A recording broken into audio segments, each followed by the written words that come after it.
Well, good afternoon. Well, thank you all for being here. Thank you for coming. Um, I am Nadim Baba. I'm the president of the American College of Prosthodontists. It's good to see you all and welcome so many of you today. And as educators, I believe we have a lot in common in that we share the same aspiration of advancing prosthodontics as educators. In doing so, we work hard to reform education and to invent creative ways to train our students and residents to be better and more skilled than we were when we completed our training. So this philosophy of finding innovative ways to drive and advance education was the impetus for the creation of the Digital Dentistry Curriculum. For a period of 4 years, the ACP and the ACP Education Foundation worked collaboratively to develop the first digital curriculum to encourage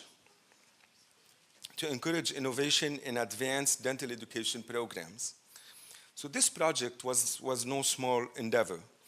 More than 50 volunteers devoted countless hours to create the curriculum, and 6 schools who piloted bravely the curriculum to help us refine this curriculum.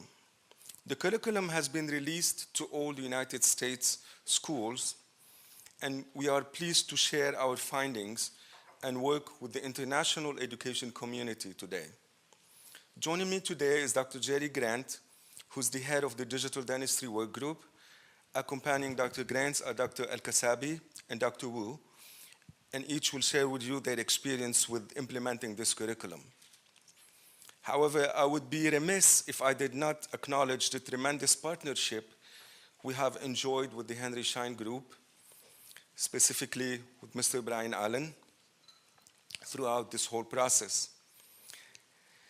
They have been an extremely important support, and they provided us with a lot of support, and one of the support is here today.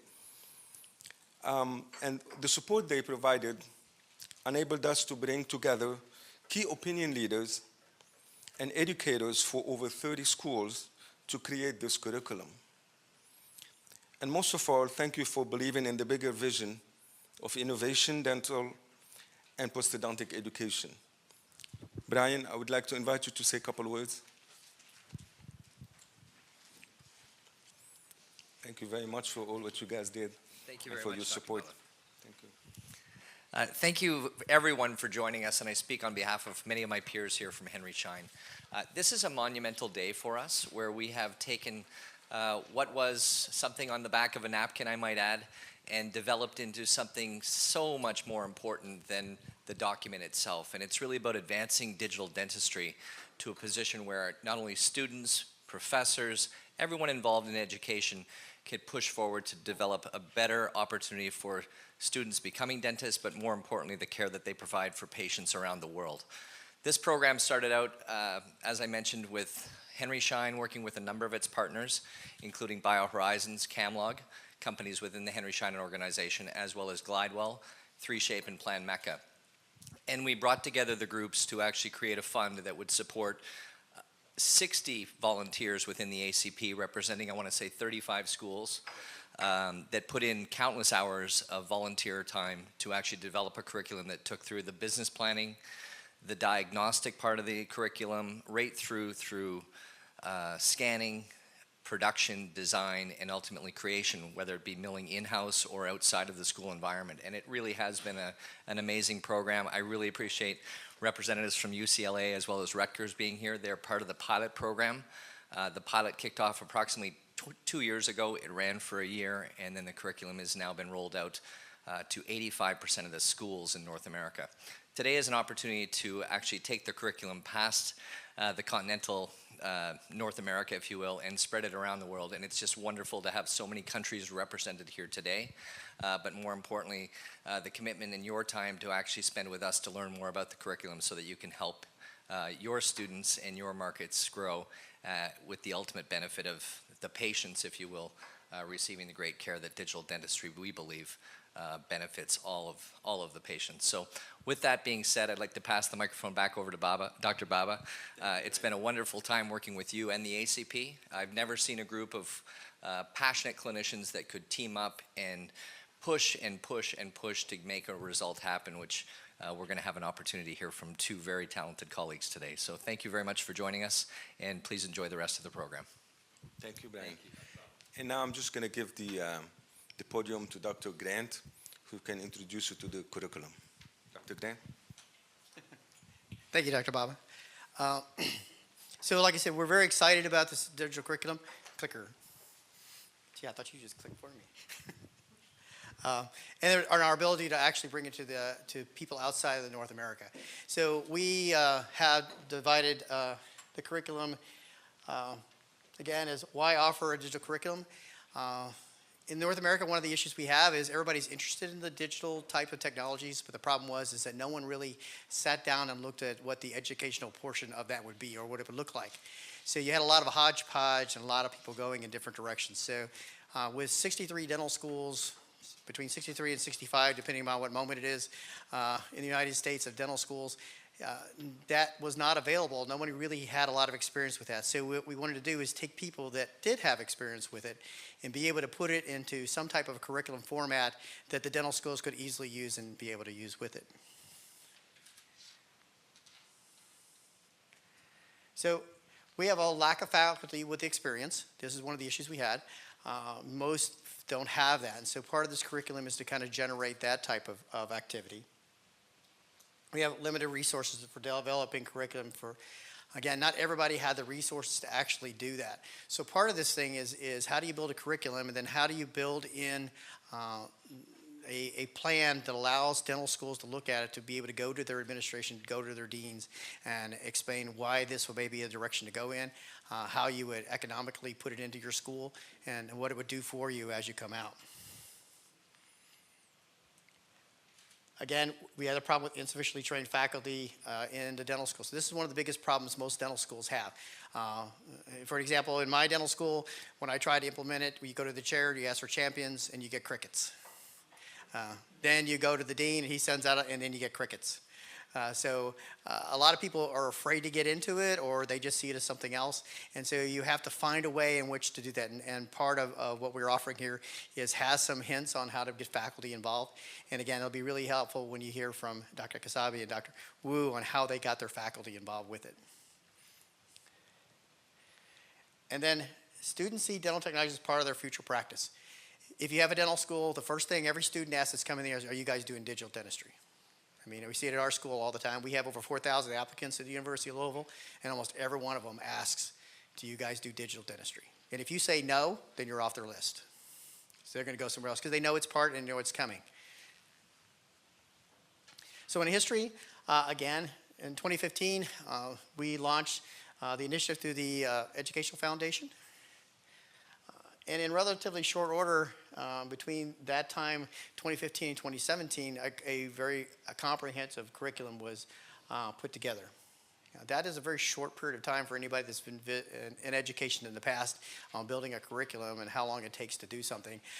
For what you're going to get out of this curriculum, it's hard to believe that it was actually put together that quickly. We have we piloted it with 5 different schools. Now, each one of those schools was at a different level, and that's one of the reasons why we brought 2 schools that are on either end of the spectrum. So in Rutgers' case, they really hadn't had a digital, and we're getting into it. And on UCLA's, he's a little more advanced. He's got all the toys, and they get him putzing around with it, but they really needed some direction on how to put their curriculums together. So that's why we brought those 2 schools here to kind of explain what they did and how it affected them.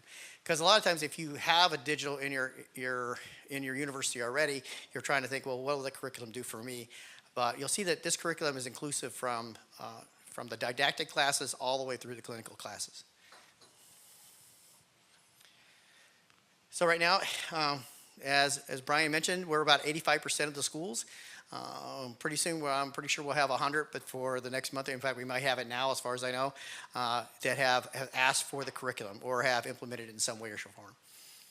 We do send out surveys off and on to find out where they are with it, and so I think we're getting ready to send out another one just to kind of see where people are with the curriculum. Some people can implement it relatively quickly.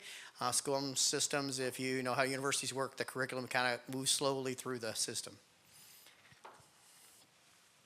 So the question you have to ask is, what's in the curriculum? Well, when you get the curriculum, it's going to look like this. And we have learning objectives and competencies. So, you know, when we write syllabuses and we're writing our things, we need to have learning objectives and competencies. Now, how great is it if somebody gives those to you, so you don't have to sit around and think about them and come up with them?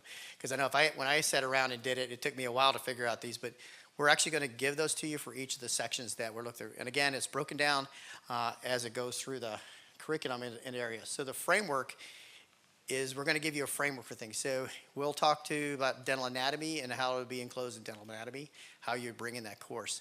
The design of this whole thing is basically taking a first-year student and getting them familiar with all the technology all the way to the point where they get to the clinic. So with scanning technology and things and ability, the other thing that's nice about it is the way that it offers things. So it's an implementation strategy. So it tells you different ways and gives you options on ways that you might bring it in. So it's not one of these things where you get the curriculum and the expectation is that you're going to follow it from the front to the end. It's kind of a guide, per se. And it's going to give you examples. So for example, it'll give you laboratory exercises that you could use and how you would incorporate them and what you would do at each of those parts, depending on whether you're doing fixed or whether you're doing operative or you're doing dentures or you're doing dental anatomy. So it'll give you a framework for what that laboratory exercise might look like, so that you have an idea about how much time it is and what kind of things are happening with it. It's built not just for dental students, but also post-grad. So there's a whole section on it just for postgraduate schools. So if you have a prosthodontic program, it's going to give you strategies on how you would implement it in your prosthodontic program. Again, it's a full range of courses. It has for implant strategies for implant dentistry. We have some for diagnosis. Fixed or removal prosthodontics is also in there, so you're going to find those areas. We're going to find direct patient care. There's going to be things in there that are going to kind of apply to those workflows. Dental anatomy, which is a really nice one that's in there, is again, most dental students are taking dental anatomy their first year. This is a great time to teach them how to scan and being able to use different softwares that allow you to look at what you're supposed to be building and then what you actually are, and then getting an independent feedback. So the digital dentistry and the systems that are involved in that explain how to do that and how to incorporate that into your program. And we also have operative dentistry. So again, same type of thing. The whole idea being is to integrate these systems in as they're going through their entire didactic phases to learn how to use the systems. So it basically starts with scanning very early, design moves into it, and by the time that they get into the clinical portion, they already understand how to use the scanning, how to use the diagnostic tools, how to use the design tools. And the new thing that they're doing in the clinic is they have a patient now instead of a cast or instead of something else that they've done. So the whole thing is to integrate that in to the point where they get into the clinic. As well, in treatment planning, there are also some hints on what type of treatment planning would be in there, what kind of codes you would use. Those types of things as well are there, so that you don't have to look all those up either. And as we update those things, we'll update those codes and things that become available. So again, the nice thing about it is that the content is easily put into your syllabus that you have already. So if you have a dental anatomy syllabus, and I like to use dental anatomy because that's the one that kind of catches everybody off guard. Everybody thinks of the patient scanning, but we're talking about in a dental school setting, one of the biggest problems you have is students don't like doing their wax up and then coming in seeing one instructor who gives them one opinion, and then another instructor gives them another opinion and another, or the fact that they like to wax at night. And this generation likes immediate feedback, so these technologies allow immediate feedback. So we get competency statements in there, there are learning objectives, it gives you evaluation strategies and sample the laboratory schedule. So all those things are written into that curriculum. And again, like I was saying, it uses didactic courses. And oh, by the way, I don't teach dental anatomy, so I'm not pushing that. It's just that's one of the things that I found to be really creative on how we approach this, and starting at that first year level. and actually getting people to learn how to use the scanners, use the ability to register things back and forth, and some of the techniques that you have to learn to scan to do this, or a lot of things are going to carry over as you go through the rest of the curriculums in your digital types of training. Again, just reemphasizing, the goal here in our curriculum is to get it in the first year. So they don't think it's just how they do dentistry with patients, that it's actually a tool for them. Okay. So the big confusion here, and we had this discussion in my school, was a lot of my students are saying, well, then why are we doing all this other stuff? Why don't we just have a digital thing, because everything's going digital? And your answer has to be the same as I have a lot of other things, it's just another tool, okay? Dentistry isn't digital dentistry. Digital dentistry is a tool to get to the restoration at the other end, and another way of doing it. So it's trying to get them to understand that it's just another tool for them as they walk through the whole process. And again, the beauty of all this technology and the way that a lot of the companies are presenting as software, and as software develops and as technique develops, it provides guidance and feedback 24/7. So we all have DMD students, and they expect somebody to be there. They think they pay a lot of tuition, so they expect to, me to be there 24 hours a day for what they're paying, and I try to explain to them that it costs them a lot more if they want that. But this gives them that feedback, because they like to work at weird hours. They like to do different things. It allows you to leverage the needs of a lot of students. For example, some schools have 30 students, some have 60. My school has 120. So how do I deal with 120 students with a minimal amount of faculty? Leveraging this technology can sometimes provide that feedback if you can make it accessible and find unique ways of making it accessible.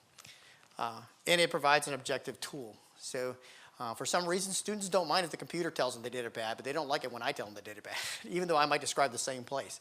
But they don't have a problem with the computer scanning and telling them that they didn't do the mesial box correctly.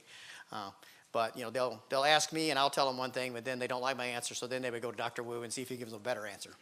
Not that any of us have ever seen that happen before. But this kind of tells them, and gives them some guidance. This is what you need to change. And then there are resources with it. So we have some self-assessment and self-directed learning things that are in that curriculum. There is some financial analysis for pre-doctoral clinical education and patient care. So there's some statistics in there that allow you to kind of look at how you would implement this. And so if you had to go to your dean to get money to develop it, there is some strategies in there for them to show what the cost effectiveness of going maybe more digital in the way that you apply things, as opposed to just the way that you've been doing it in the past. We do have, and you will have the abstract is part of it that you'll get access to, and you'll get, there is a glossary of digital terms that was developed by the ACP, and we're updating that this year, as a matter of fact. Both of these are being updated this year. And again, the nice thing about the abstract is it's linked to certain journals, so when you click on it, it'll go right to that journal article immediately. So you don't just get the abstract, you can get the entire article. So those are things that will come with the curriculum that's available to. Again, it comes with a 7-step communication plan, how to step. So in that, it's going to give you a way in which to approach it. And then we have some supplemental sources, which are not ready for prime time for you guys yet, but we're finding a strategy to do that. In the North American, when we went to a bunch of different educators and asked for material for North America, they graciously gave us there's slides, there's handouts, there's all kinds of really nice stuff. We're trying to figure out how to make that available to you. But right now we don't have that solved, but we do have the curriculum that you can get to. There is an ebook that is available to you. It's on iPad, it's on Apple and on Kindle, both now, right? Yeah, both. So we have both available to it. It's at the whopping price of $9.99 for educators, so it's not a very expensive book, but it's a very good book and it's very thorough. So, so this is now available and at a very reasonable price. So it complements the curriculum. So as you're going through the curriculum, you could use this as your text for doing it, and we try to make it as inexpensive for students as we possibly could, so they would be interested in using it and being able to use it. So how do you get started? So if you go to the website, and you guys have all got the little brochures there, I think has this information on it. Just go there and then go to the curriculum access page, and then you just submit a request for access. What will happen is it'll automatically kick you back, if I remember correctly, a website, and you click on that and you'll get the curriculum. So you can download it right there off the curriculum. So for you guys, it's very easy to get to it. There'll be a part to fill out, and part of the reason we want to know who's getting it is as we develop things and we change things, we want to make sure that we let you know. Also, as we begin to expand our services, like providing access to the supplementals that we have, we want to know who we're going to provide those to. So this is kind of a way for us to kind of check on that and see how that works out. And also to get you that information that says when we've figured out a way to do that, that we can send a link to you and say this is how you get access to all the supplementals. The supplementals are very, very nice. I've had some beautiful, some really nice presentations that were given. There are handouts for different schools on doing different systems. There's a lot of stuff so that you don't have to spend all your time reinventing the wheel, because a lot of people have already made the wheel, and so just many are getting it and then maybe applying it to how it works best for you. Again, it couldn't have been possible without Henry Schein and their group to actually put this together. Again, once you get the curriculum, you're going to see I didn't see it in whole until at the end of it done, and I was just absolutely amazed about what was in there. From having to deal with curriculums at my school, it was like, wow, this is great, because all I got to do is plug it. I just have to plug it in. It identifies the skills that they need. It identifies all the objectives, the learning objectives, and all the things that you need for validation. Of course, in North America, we have CODA. I'm sure there's something similar to that in Europe, and it fulfills all those needs about what's required out of an educational course. But right now, I want to introduce Dr. Wu, who is at UCLA, and he can explain how they've kind of taken that curriculum and where they've kind of brought it in. And again, Dr. Wu's group is an advanced group. They've had digital technologies in their curriculum for some time, and the goal here is to show how this curriculum can help you out even though you may have a more advanced curriculum already. Thank you, Jerry. You take it. Good afternoon, everybody. Thank you for coming today. So in the next 20 minutes, I was asked to share the UCLA experience on how we integrated digital in the pre-doctoral curriculum. Before I start, I really want to thank the ACP for letting UCLA to be part of the pilot program. It was very timely because at that time we were just about to go into accreditation.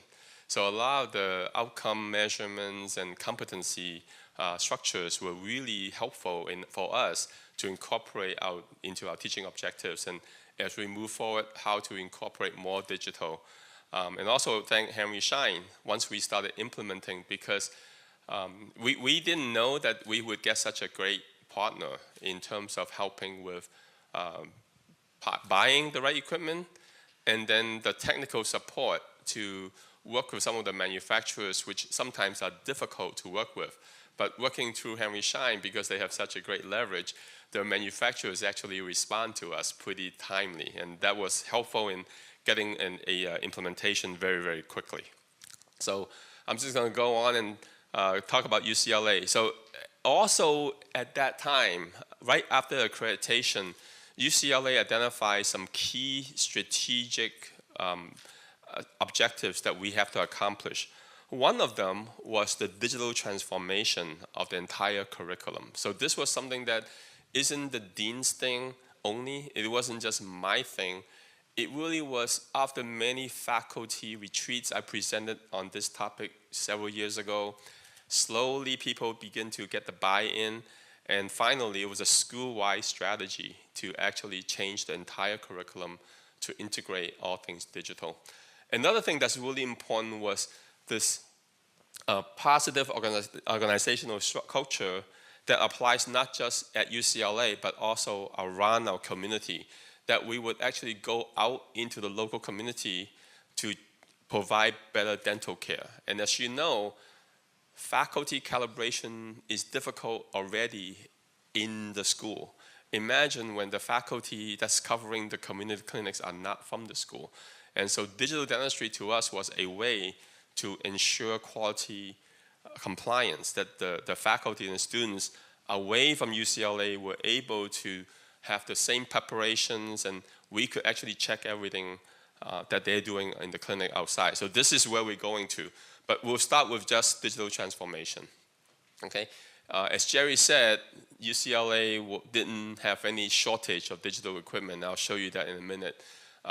We actually have, I would believe, world-class digital infrastructure in 3 programs: prosthodontics, orthodontics, and radiology. And you can imagine that this is how these 3 programs work closely together in advanced workflow, orthodontic surgery in craniofacial and congenital development cases, also in orthodontic cases, and complex prosthodontics with advanced reconstruction, and then of course maxillofacial prosthetics, where we have several leaders in that area working with digital. So in these 3 areas, to be good at this, we by default had no choice but to have a lot of equipment. So we had a lot, and you'll see that in a minute.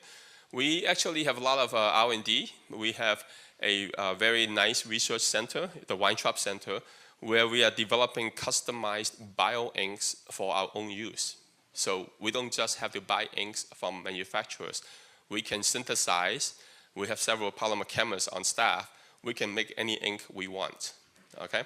We also recently received a NIH-funded 5-year combined program for prosthodontics PhD, so that people that want to do a PhD while they're doing a specialty program will be able to be funded fully through this program.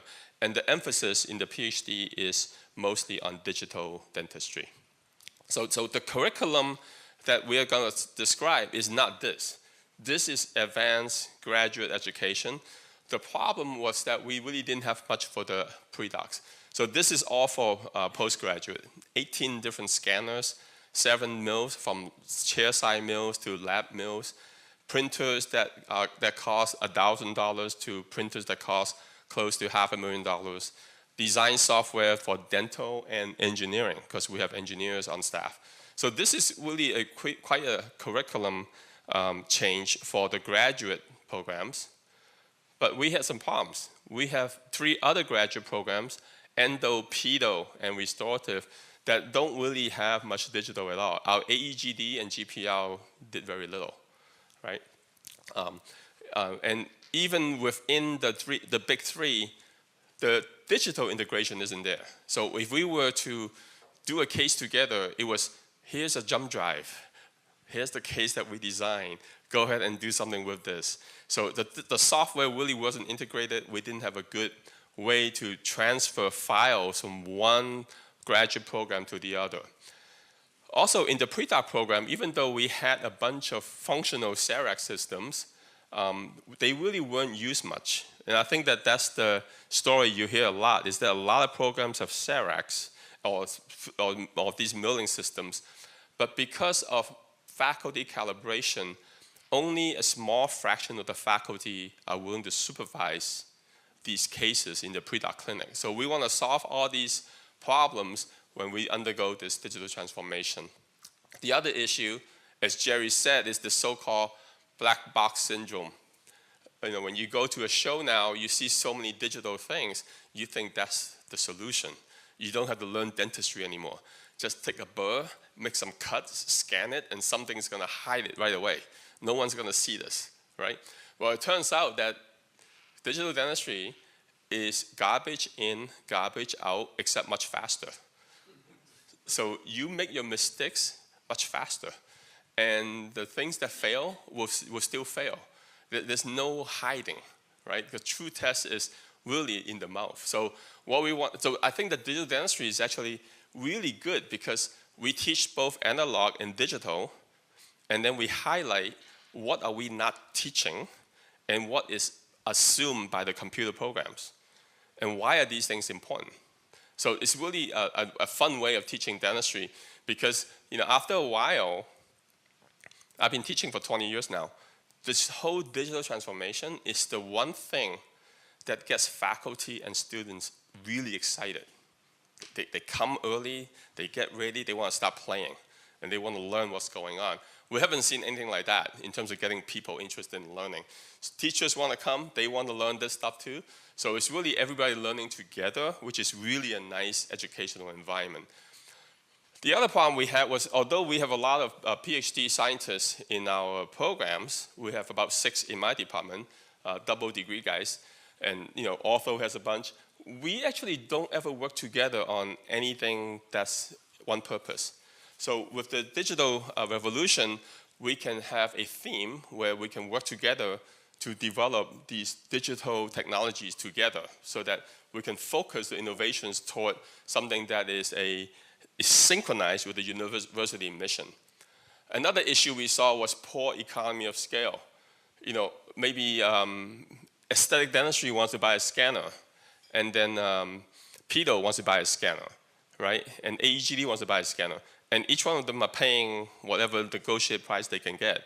But when we buy as one university, one system, we're buying a whole bunch, we get much cheaper prices, much better support, better warranties, and actually much better options. So the economy of scale is immediate when you first buy, but the economy of scale is actually more important in long-term support when you buy as a big user group. So we thought that this was something important that we want to solve.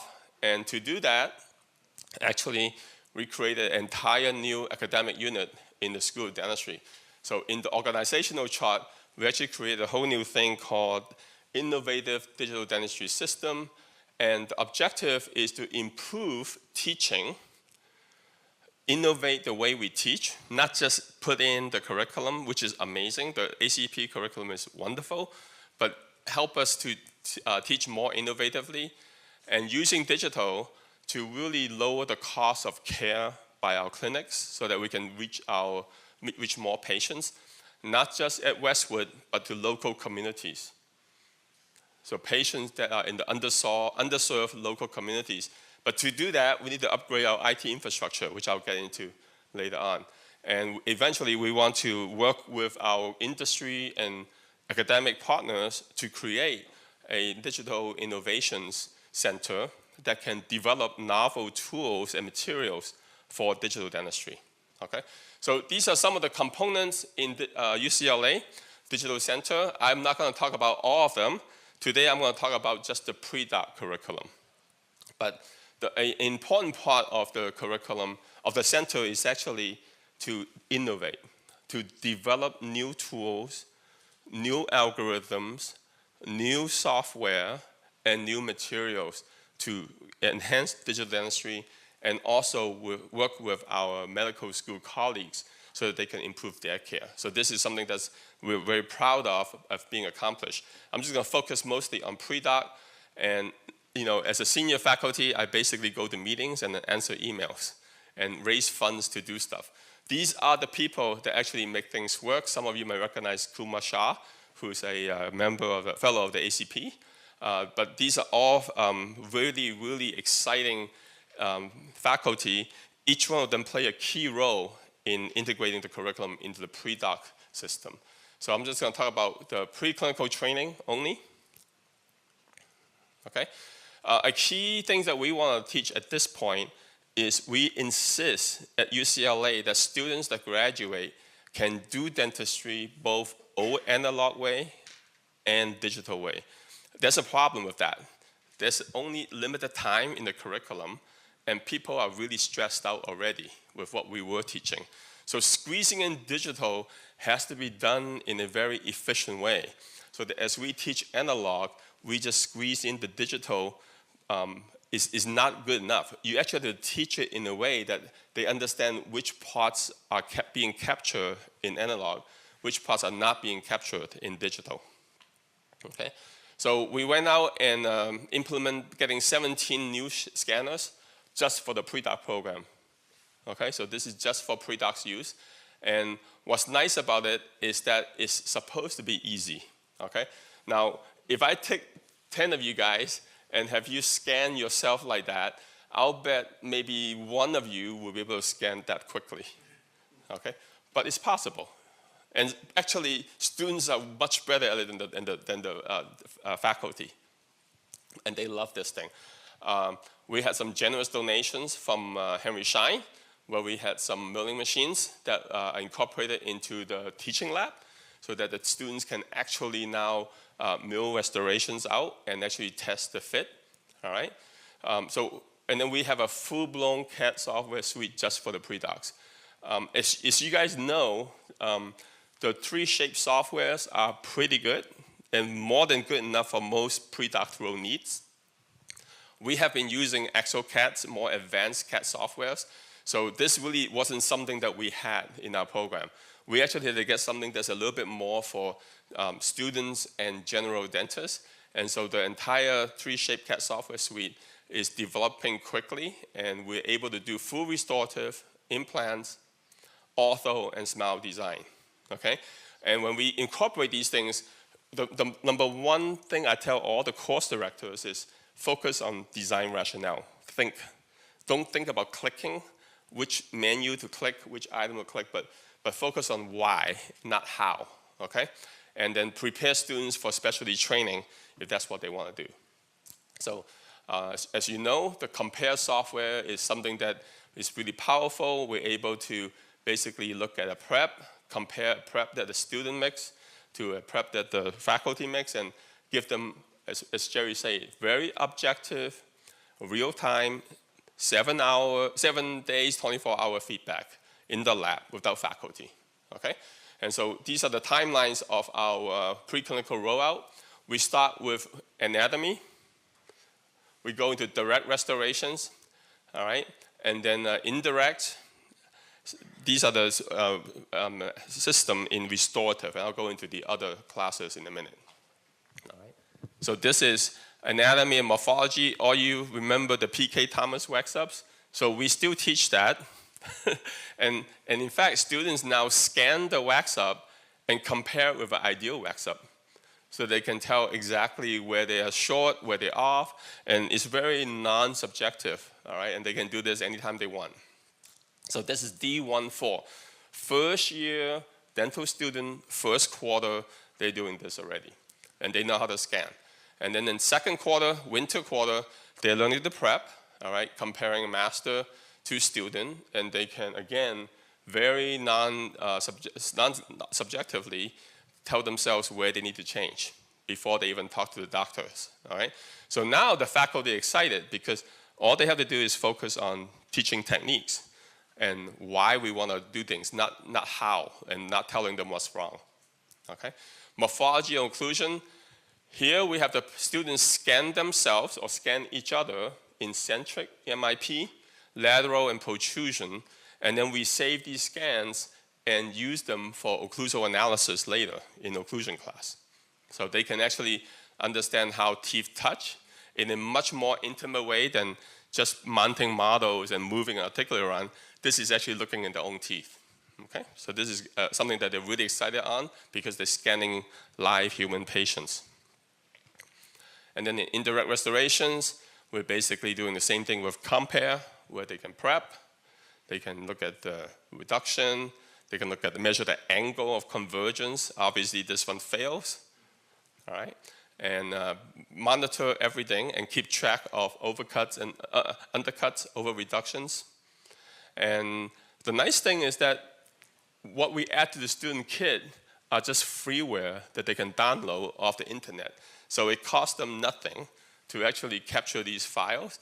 They can convert STLs from the scanner and generate PDF 3D files for free. They can keep track of all these things on their own flash drive if they don't already have one, but most phones can actually capture all these things very well. Okay, so that's restorative. We actually are very excited that we are adding digital orthodontics, and we'll actually offer this curriculum to the ACP, because ortho is not yet a popular topic.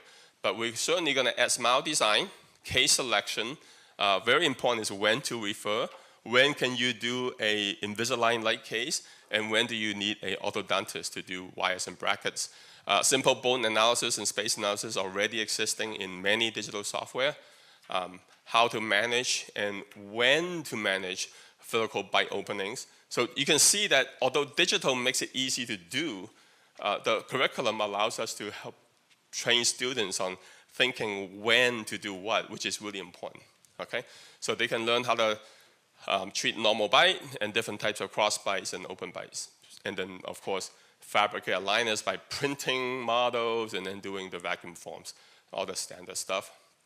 Digital dentures, we've been using digital already in digital dentures where we actually train them how to look at bilateral, balance, occlusion, and all the other things that are necessary. Border molding, functional impressions are something they still have to know, because as of today, scanners still cannot do good border molding impressions. So we still have to learn all these basic fundamentals of jar records, and eventually we'd like to use this technique to go into the UCLA clinics and community clinics. All right? Dental implants, same thing. Easy to actually make a guide to guide the implant, but all the thinking that goes into it are incorporated into the curriculum. The ACP curriculum has a really nice section on this, and there are several different versions of this, so you can just follow those, all right? And we so need it. So this is the timeline of the courses that are now currently undergoing changes at UCLA, with the green dots meaning digital transformation in those courses. So we're well on our way to finishing everything, okay? Next step really quickly is more IT infrastructure. We need this to actually get to where we want to go. We need to buy a lot more CAD computer stations so that every single dental chair will be CAD ready and be able to talk to any of these scanners and run any of these softwares. We're going to hire a digital lab manager and actually incorporate virtual reality and mixed reality simulators into our curriculum before D1, okay? More mills and printers, that's why I'm here at IDS. So it's fun times, all right? I think the key to success really for us at UCLA, you can see this is a very expensive change for us. Obviously support from the dean, support from the entire school was important, but I think access to the ACP pilot curriculum was huge, especially the budget part, because the budget will tell you how the schools actually save money by going digital in the clinic. And I thought that that was a compelling message that I was able to use to get UCLA to make this move. Another thing was to identify super motivated faculty who were able to put aside their normal teaching load and shift it toward digital. And so this was a key to success that I thought. And then of course having efficient admin and having really amazing head starts in 3 departments that already work together closely, but maybe just not digital. So I'd like to thank you for your attention. Thank you, Dr. Wu. Yeah, I can't imagine the IT issues. I was fortunate enough to be the mentor for Dr. Wu. My first question to him was, how's your IT? And he went, IT? So he now knows extremely how difficult that is. Next, I'd like to bring up Heba Elkassaby from Rutgers. And she's going to explain that these, she's on the other side of the spectrum. So she's going to talk about how they just started the whole program. Thank you. Good evening. I would like to start by thanking the American Academy of Prosthodontists and Henry Schein for the support of this digital dentistry initiative. Without them, our journey was not possible. So today I will be discussing the digital technology milestones at Rutgers School of Dental Medicine, and for our school, this is just the beginning. So I would like to talk about strategy and planning, implementation, training, quality assurance, and IT challenges. I will begin with our strategy and planning. The first step for us is to assemble the Advanced Digital Technology Committee by our Dean, Dr. Feldman. And that included a faculty from each department, so it was a school-wide project. 2 faculty from our department, the restorative dentistry, because we are one of the biggest departments in our school. We also had the Senior Associate Dean for Clinical Affairs, and most importantly, we had the Executive Director of IT and another manager from IT. The charge of this committee was to integrate the digital dentistry into the curriculum for predoctoral and postdoctoral programs. And in our first meeting, we established our goals. So our goals were to enhance the quality of dental education, to keep up with the innovative modalities of digital dentistry, and to increase the applicant pool. So we've talked about this. When we interview the applicants, the first question would be, what kind of digital equipment do you have? Do you have any? So we wanted to target a more sophisticated pool, otherwise the other school would be more competitive than us. and also create research opportunities for faculty as well as students, and graduate dentists who has the ability to implement this in private practice as well as academia. Also a big financial advantage of the clinical revenue and through continuing education courses. We began that with a SWOT analysis, and that include the bullet points of strength, weaknesses, threats, and opportunities. I would like to focus about the weaknesses.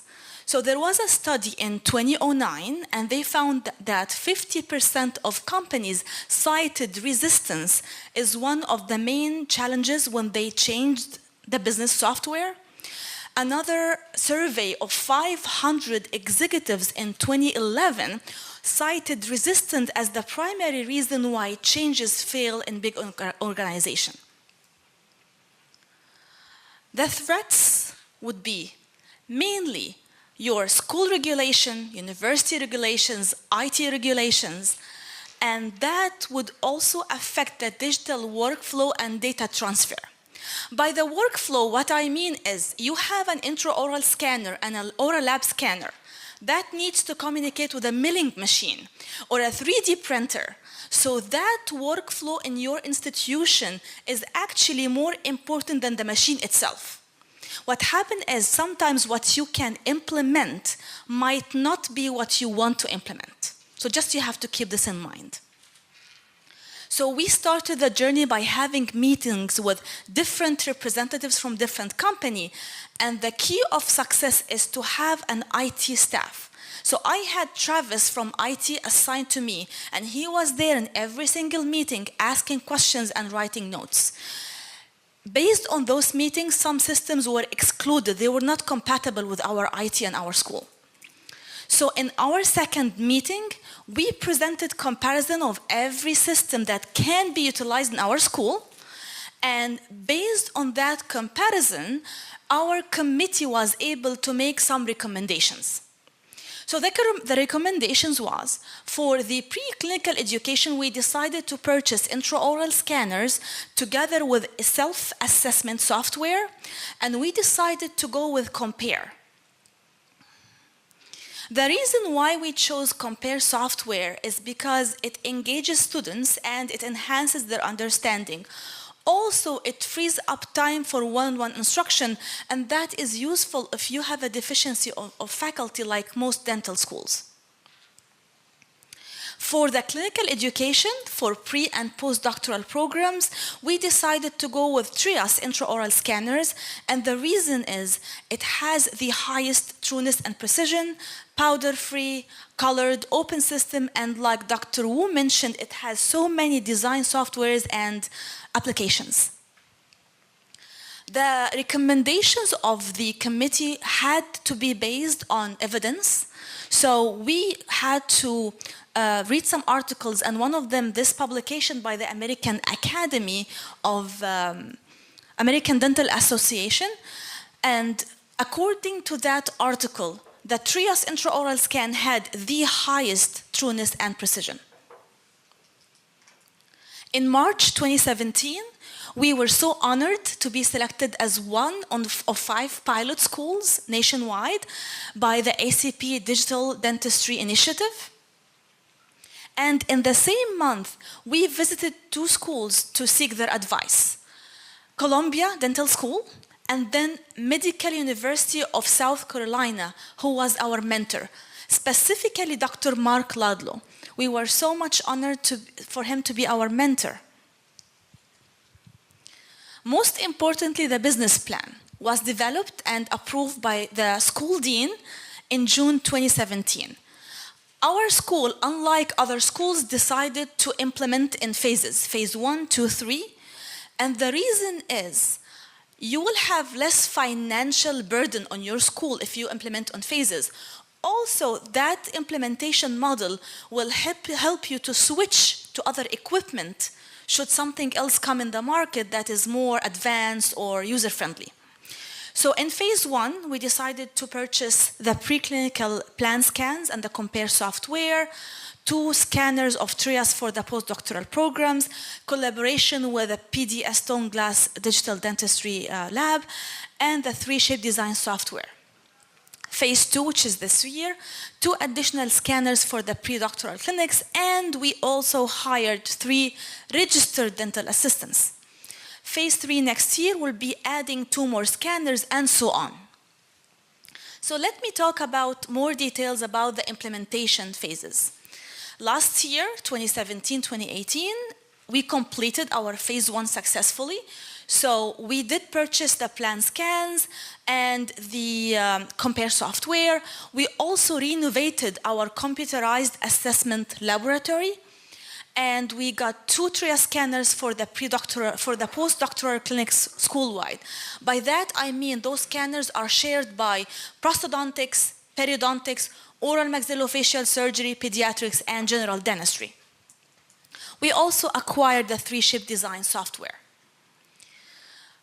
The main courses that taught the scanning and compare at the beginning was the preclinical operative in first year and the preclinical fixed pros in the second year. Since our class size in preclinic was still 96 students, so we have a ratio of 1 scanner per 8 students, which is a very decent ratio. So this is the first renovation of our computerized assessment laboratory. And we opted not to deploy the laptops from the company. Instead, we purchased our own Dell workstations, which are matching our university standards. What was also a great achievement from our IT department is to integrate Romexas software with Axiom Mannequin. Romexas software is the scanning software for plan scans, and Axiom is our electronic health record. By doing that, the student can log into Axiom Mannequin. They can click on this imaging icon, and now they are in the Romexas software. So what is the advantage of this? In other schools, if a student scanned from a certain laptop, they can only access their scan from this laptop. But for us, if a student scanned from any workstation, by logging into Axiom, they are on the server, so they can access their scan from any workstation.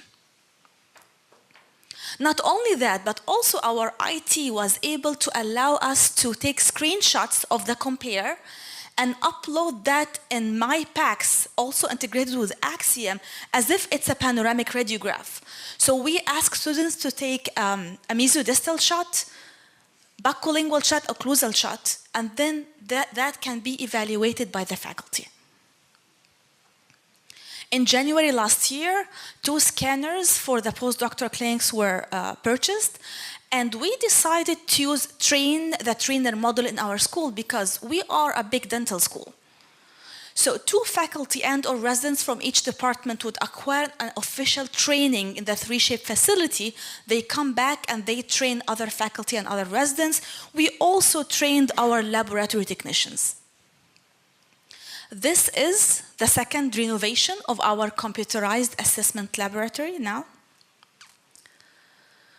And we also collaborated with the Department of Endodontics, so they can use the same workstation for their Sorodex Digora Optima.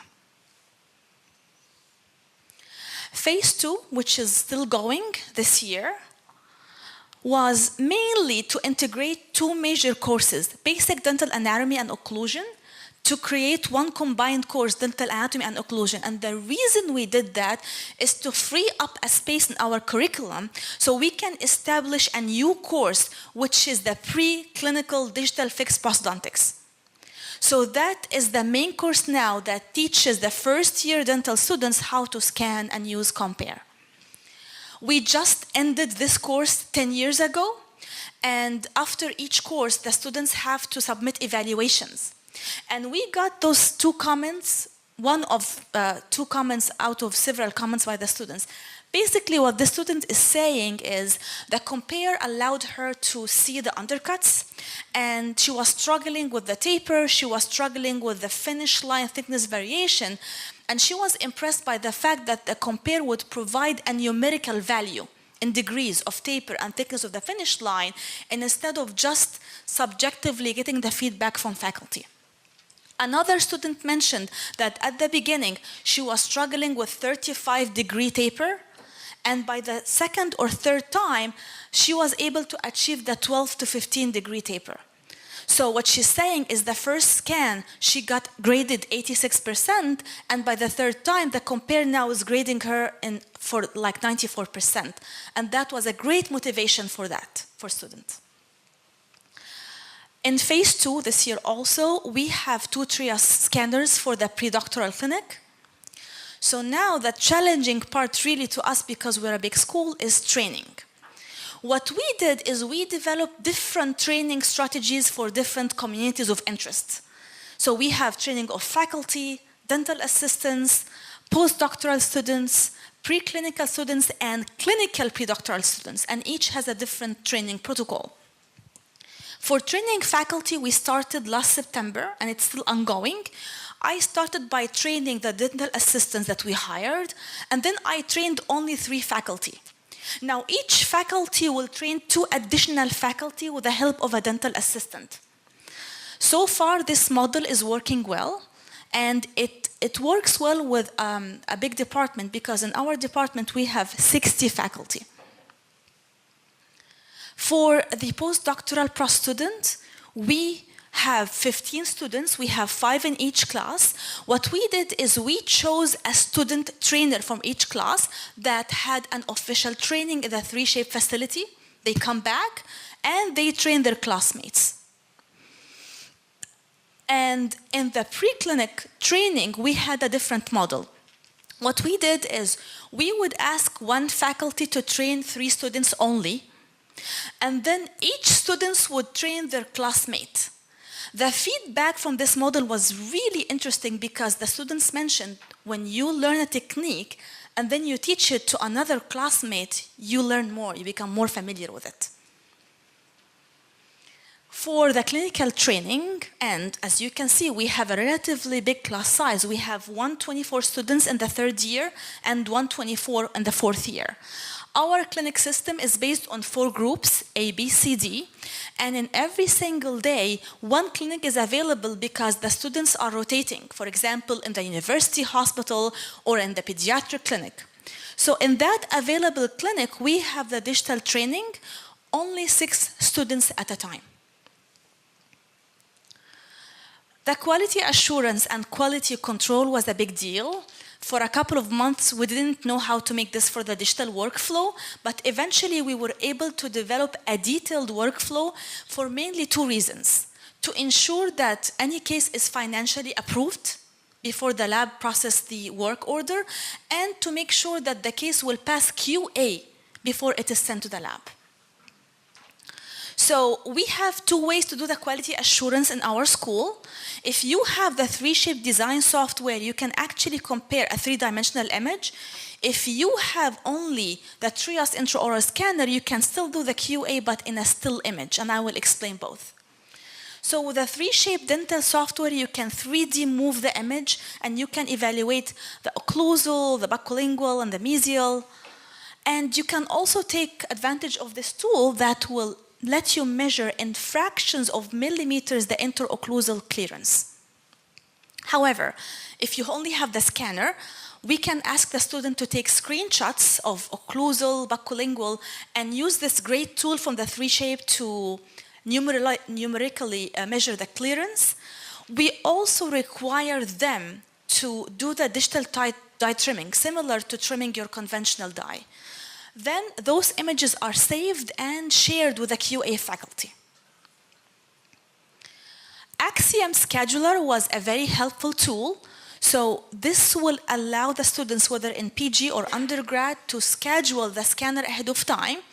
So the dental assistant knows how to move the scanner to which clinic, what time in the day. Finally, the IT challenges, and that's like quite a bit. For the pre-clinic plan scan, the IT was able to integrate room access to Axiom Mannequin, like I just mentioned, and also to have a centralized storage so any workstation can be utilized. The compare would also allow the student to take the screenshots. And again, we used computer stations instead of the laptops, but we had some hiccups. So we had instability during scanning, meaning the scanners were freezing. And the solution was to update the FireWire card power cable in order to solve this problem. For the scanners in clinic, we also have centralized storage so we can back up all patients' data. And because all the licenses are combined into one dongle, we can access any of these scans from any workstation.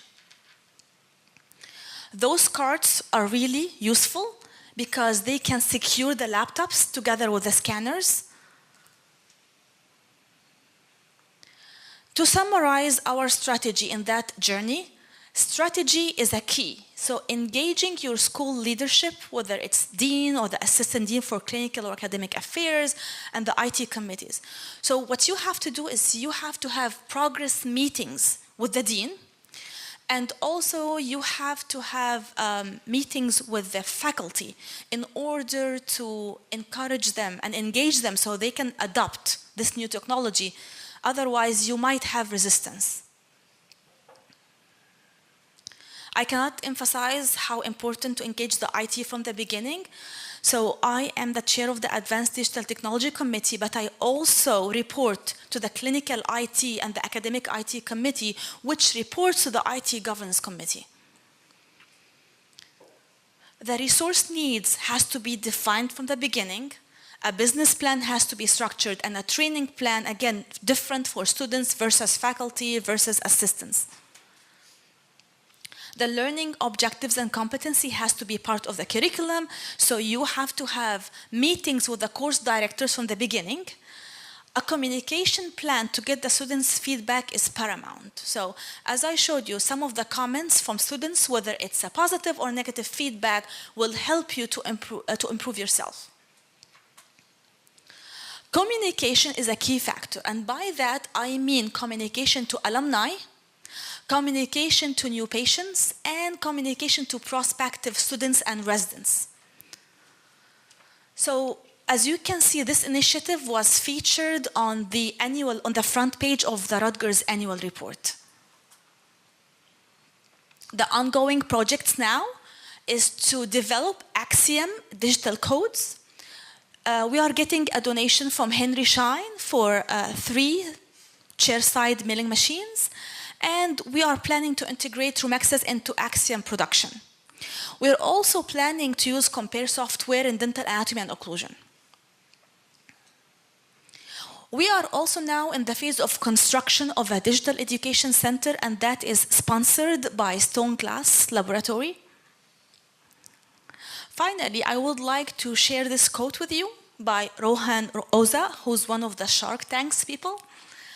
People who want to make a difference are always going to have pushbacks. You have to have the inner confidence to push through, because if you do not break through that wall, you will get stuck behind it. I would like to thank our chair, Dr. Stephen Morgano, the Associate Dean of Clinical Affairs, Dr. Michael Conti, and all those amazing faculty from our departments who are key leaders and key training in this initiative. Thank you so much. So yesterday, Dr. Press actually presented as part of our press junket, if you will. We had over 250 trade and media people in the room to hear from his perspective about what our real goal is within Henry Schein, which is to improve access to care. We truly believe that digital dentistry does that. And number 2 is taking the initiative that as a group, we really need to encourage people to go to the dentist and really take care of their oral health in order to take care of their overall health. And your contribution yesterday was outstanding, and we gratefully thank you for that. The one message here is that we really worked with our partners to bring together enough funds to build a curriculum. And we believe that we really can help schools around the globe through education to drive the digital curriculum. And that's not necessarily providing free equipment or otherwise. It's really working with our partners. 3Shape is in the audience today. Plan Mecca is also in the audience today. But I might add that there's other ways that we help, and that's the support, the service, the design. We have a team of team of Team Shine members that really are focused in the abilities to help integrate solutions. So there's a lot more than just the $15,000 or $30,000 scanner that goes in here, and obviously many of these schools here that are up front, you really do need that financial commitment from the dean. And I also might add, it's also a big part of attracting students. The students today are looking for the schools that are digitized, I can assure you this, and those learning methods really are helping provide a better curriculum. So as much as we are here to help, it's really with respect to integration, executing, helping to make sure that everything gets installed well, but also maintaining the process thereafter and working with our partners to make sure that you're getting the right solutions. And as you saw from the presentations today, all of those partners are really part of the Henry Schein organization around the globe. And we are very focused on digitizing dentistry with respect to starting in the schools. So we're here to help you, and there's no question that we're here to help all the schools around the globe. And we've also got Team Shine members here from around different countries, which is also great for us to have that opportunity for you to interact, whether you're from the UK, from Asia, or otherwise. Thanks again, Dr. Baba. This is really... I just want to add, in addition to what Brian said, that the aim of developing all of this with the help of Henry Schein was to be able to disseminate, not only in the United States, but globally, that curriculum, so make it available for everybody. Now, we had to do it in different stages. So the first stage was just to deliver it in the United States, just to find out how people are going to react to that. And it was a very positive experience. We had 5 schools that we pilot tested the curriculum, gave us a lot of nice feedback. Mm-hmm. So the next phase, which is this, is to be able to provide it to you guys. Because we are all in the same boat, we all have the same issues, we all treating human beings. So basically, our aim is to provide high quality dentistry to everybody. So that step is going to be, you go onto the website, you log in, then we'll have your information. And the reason why we want that information is because the ACP wants to remain the leader in digital dentistry. So what we want to do is be able to communicate back with you every time there's something new, to hear from you some feedback if you have any. And not only that, but we also will be able to provide you with the 50 extra material that are available there. And then we're going to find a way how to disseminate it to you guys, make sure that it's available for all of you. Thank you. Okay? One more point. And you mentioned the 5 pilot schools. The pilot schools were selected by the ACP. There was private schools, public schools, large schools, small schools, and one school that had no experience whatsoever in digital dentistry. So that was very helpful. I think there was about 20 schools that applied for the piloting, and this question is a really good one. Maybe the next step is that we want to pilot this program internationally. But part of the key process, and Dr. Elkassaby mentioned this, there was mentoring program through that. So MUSC, Medical University of South Carolina, was helping Rutgers.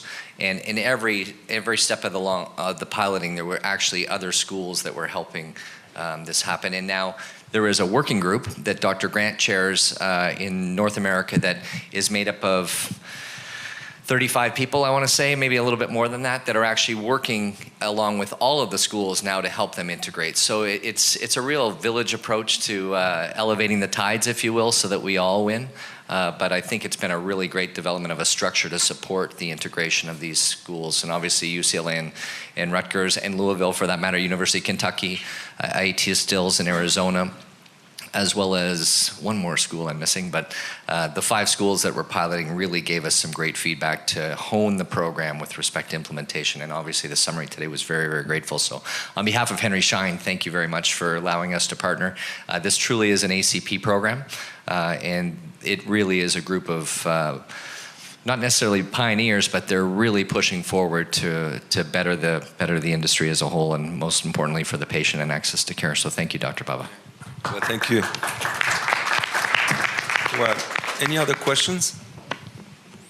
No, if not, I just want to again thank Henry Schein and Mr. Brian Allen for his support, and all the Henry Schein team in the United States and over here. And without them, this wouldn't have been possible tonight. I also want to thank all my colleagues here for making it, and specifically the staff. that came with us from the American College of Prosthodontists, Mark Hayden and Lindy Nielsen, for the support. They silent, they're in the back, but kudos for you guys, and thank you for putting that together. Without you, that wouldn't have been even possible also. So anyway, thank you all for being here. Have a great evening and enjoy the IDS meeting.